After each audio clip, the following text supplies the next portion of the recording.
Hey, welcome everyone to Being Serious and Failing. I am Stephanie Sharon. I'm Jonathan. Well, we're glad you guys are here to look at today's events with us through comedy-colored glasses. That's what we'll call those. And we're trying to look at a lot of the things that are going on and yes, make fun of it because that's how we deal with things. But then, try to figure it out, try to bring some things to light.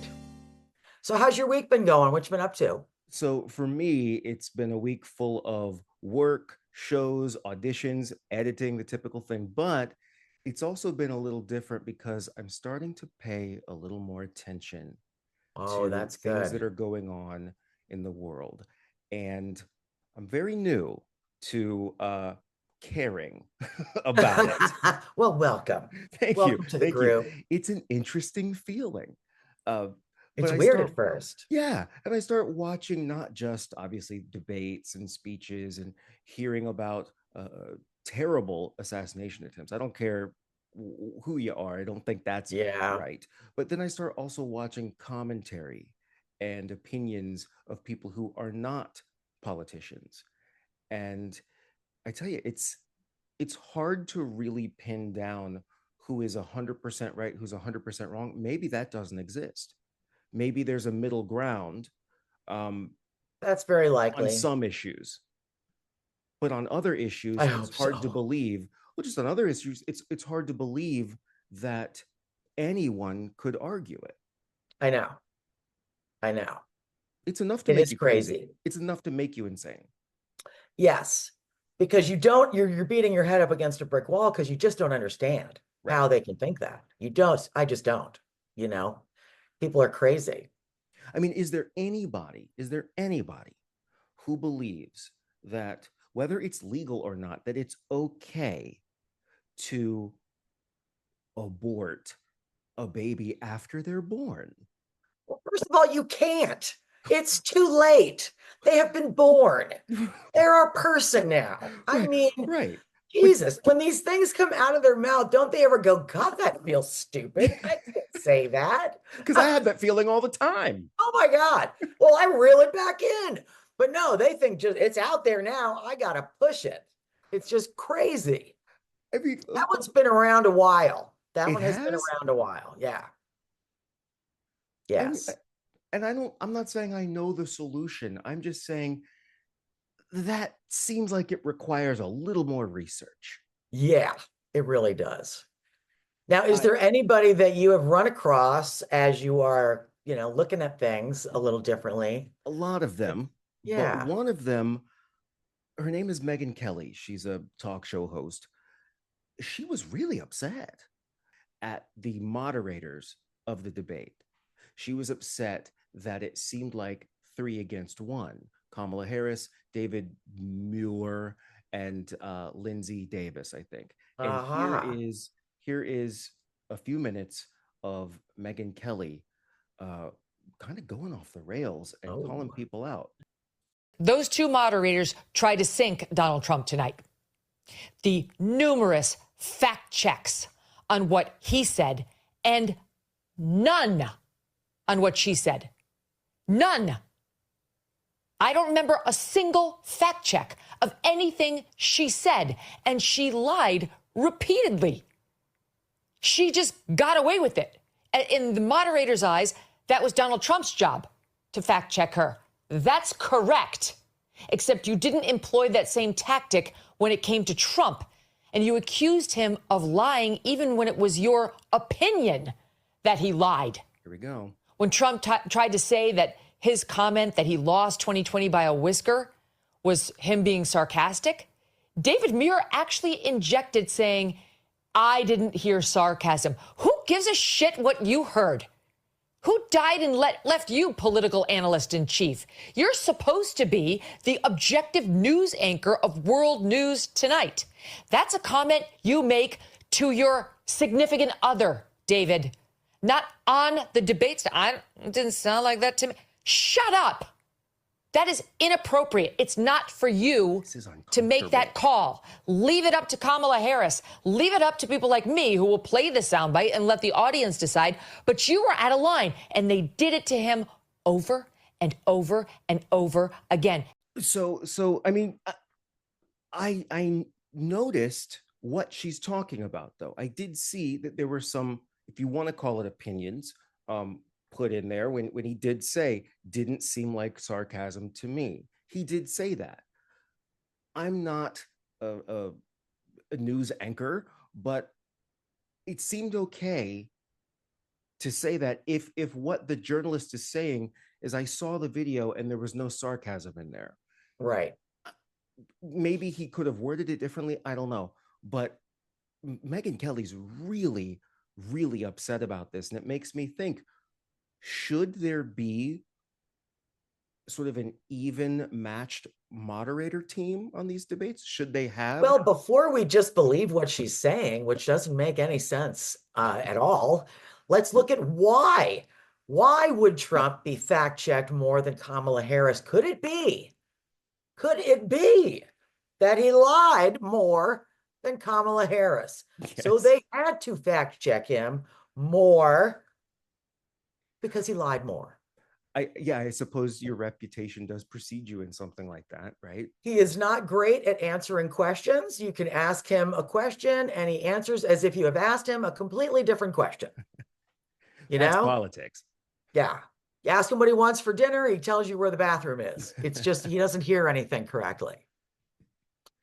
So, I mean, when you break it down like this, can you be surprised that they had to do certain things to try to rein him in? He was supposed to talk about issues. He didn't answer any questions on issues. He got ridiculous and started throwing dogs and cats and geese around. It was ridiculous. The blame game and the finger pointing was mostly what he did. It seemed more like an argument than a debate on issues. Yeah. I'm just saying if the right side or the left side is going to get upset about the moderators, why not have a respected conservative moderator and a respected progressive moderator moderating together? And now you've got a representative on each side, so to speak. But don't blame, the moderators for the fact that Trump went to a battle of wits as an unarmed man. You know what I mean? I mean, that is not their fault. He had time to prepare. He just didn't do it. So he had nothing substantive to say. He started a whole thing with the whole cats and the geese and the dogs thing. What is that? It's gotten crazy. Absolutely crazy. I mean, bomb threats in Springfield, schools having to close, events being canceled, immigrants being harassed. I mean, it's ridiculous just because of what is being said. There was a news story recently, and I can't remember where it was. I can look for it if you want me to, but it said something about, oh, we saw our family cat like hung up like a deer or something. I don't know. Apparently, there was a post on Facebook. Okay. And that ended up going viral. Now, the lady that put the post up has since come out and said, it was a joke. I was messing around. It was a private post, but it ended up exploding. So it went everywhere. And then once, obviously got it from JD Vance. That's where Trump got the whole thing. So when he's standing up there and he's panicking and he remembers that people love their pets, man. And JD's talking about these pets being eaten in Springfield. So he brings those up, freaks everybody out. The town starts freaking out. Nobody's looking at any issues anymore at all, because now we've got to figure out and actually fact check whether Haitian immigrants are eating pets. I mean, as a news person, some people must have just been like, I cannot fucking believe I have to do this. I'm going to call, the mayor of Springfield, and I am going to ask him about pets. Oh, what has my life come to? You know what I mean? I would like to hear that phone call. I'd like to hear that phone call.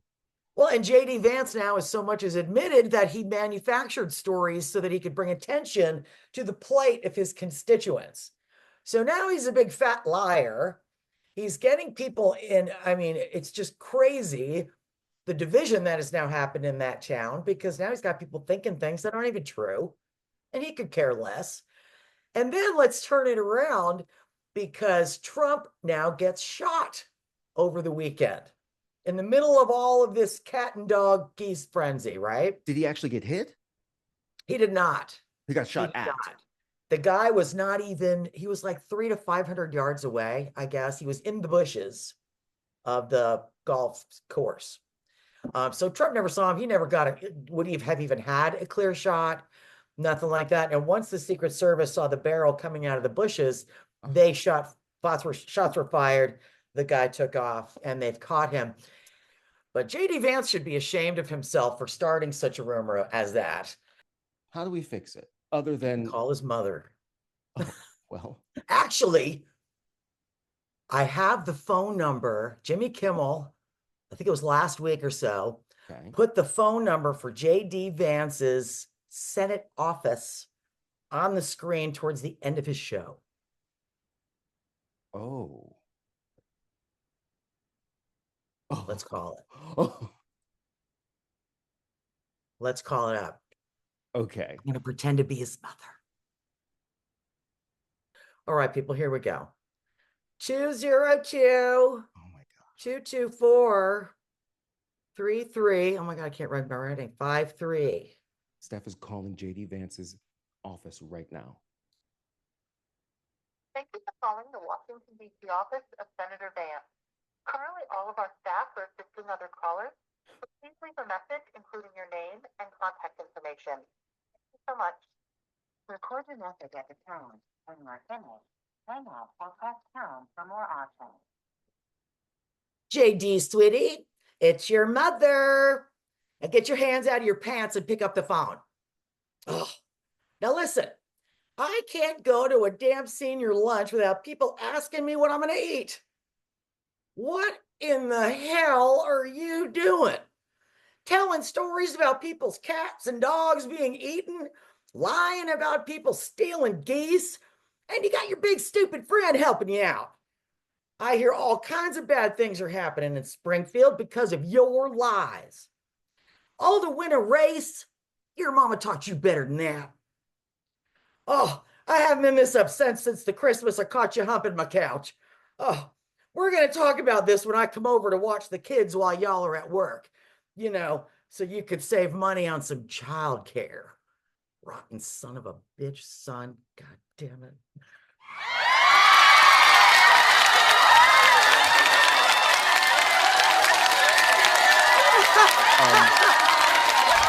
Oh my God. Amazing. Hilarious. Did you hear all that? Yes. Oh, yes. Topical. I wonder if one of his aides is going to hear it and be like, oh, go get him. Go, sir, this is a message from your mom. It's your and not mom. listen to the whole thing, you know? Now, I'm going to assume that somebody has to listen to all of those. Somebody has to. They must, right? They must.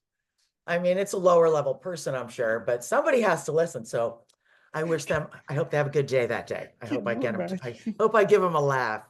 Can you imagine having that job?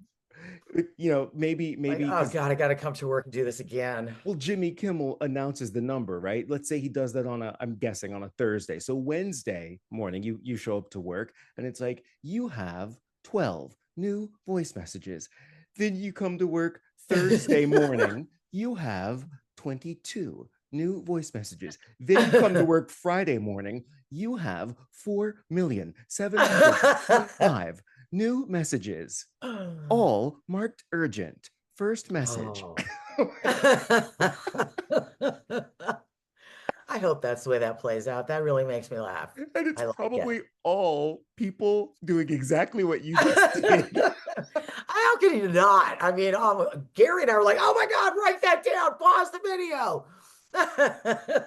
Thank you, Jimmy Kimmel. Oh, what a great talent. I mean, it's fun and it's laughter, but you know what? They really are trying to distract us from what is more important, you know, which is the issues that are outlined in Project 2025, which Trump can say everything he wants about not being aware of it. That is his agenda. It matches what he is saying.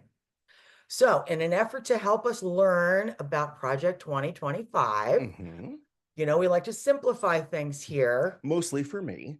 We have a cartoon. Oh, good. 4 minutes. They've consolidated 900 pages into 4 minutes of cartoon. Genius, I tell ya. here, folks, is, and I got to find that guy's name, Jason Crap. Jason I'll get it. I'll Crap. tell you when we're done. Oh, No, okay. we have to give this guy credit because this video is very good. Very, very well Finally, done. A political message that even I can understand. Is Now, there music? did you remember Schoolhouse Rock? Of course. Oh my God, you're gonna love this. You're gonna love it. Check it out. Here we go. Hey there, who are you? Oh, just the most important document in our country's history. You mean the Constitution? Nope. The Declaration of Independence? Yes, again. The Federalist Papers? The Federalist, what? No, even more important than whatever you just said. Now sit right here and I'll tell you all about me. I'm just a little paper for the ages, a way to set the government straight. A short 887 pages on how to make America great again by forcing through the president's agenda, removing all of those who disagree, replacing with our loyal party members, and reclaim our great country. In sum, give power to the president to authorize the government to legislate morality and wrestle back normality from Marxist ideologies that infiltrate our policies like gender, race, or anything woke. We're gonna abolish the Department of Education, turn the swearing in into a coronation. America's great salvation will arrive with Project That's really what it says. 2025. Coronation? You mean like a king? No, it's called the unitary executive theory. Gives the next president unchecked power to do whatever they want. So, a king? Oh, let's not get hung up on semantics. Here's how it's gonna work. Once that we've started the transition, and no one's left to tell us to wait, we'll go through every policy position, get rid of all the language that we hate, like civil rights, diversity, and unions, and pronouns to mention but a few. Defunding any liberal institutions that dare question what we do. I'm pretty sure the Supreme Court... Oh, the Supreme Court. That's a good one. Now, where was I? Abortion will be pretty much illegal, and reproductive rights will be gone. We'll get back to the biblical ideal that a family means a daddy and a mom with kids. Repeal the crazy climate regulations that get in the economy's way. With everyone reporting to their stations on Inauguration Day. When we give power to the president to authorize the government to legislate morality, expelling abnormality like godless ideologies, protecting inequalities like gender, race, and anything woke. We're gonna abolish the Department of Education, convert the melting pot into a Christian nation. The stage is set and we'll be going live in 2025. You can't seriously say all that. Wanna bet? Come on, let's crack me open. Page 124. Make more nuclear weapons. Page 257. End the war on fossil fuels. Page 214. No more gun violence protection. Page 298. Or feeding hungry kids at our schools. Turn to page Ban 5. offensive books from the classroom. 563. Make it hard to register to vote. Page 449. Dismantle Medicare. 534. Kill off the grizzly Page bear. 4. Delete the term sexual orientation, gender equality, awareness of sensitivity, diversity, equity, inclusion, abortion, reproductive health, and reproductive rights out of every rule, regulation, contract, grant, and piece of federal legislation that exists. And that's an actual quote. Oh, And that, my friend, is only the beginning of how this makes America great. You'll be so overwhelmed with all the winning that you won't know what you've lost till it's too... Wait! This doesn't sound great at all. No? No, it sounds like a fucking nightmare. Well, I guess if you wanted to, there's still some things you can do to stop it. Like what?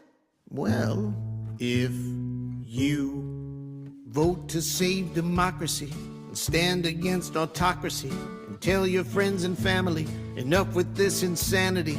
We fought too long to part with these essential civil liberties like privacy and equity and bodily autonomy and what defines a family, equality and empathy. And we're not going back, and maybe we can stop this radical abomination. The future all depends on your participation. That's the way democracy will thrive. America was made for you and me, so let's defend our freedom and our dignity. Now raise your voice and let's keep hope alive in 2025.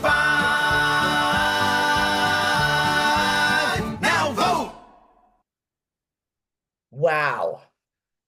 Wow. Is that amazing or what? It was so clearly presented. I wish there were songs and videos like that about everything. Jason Kravitz is an absolute genius. You have to go and Yes. subscribe to his channel here on YouTube. Right We'll have now. the link below. I'm just so impressed as somebody that tries to make the same kind of thing.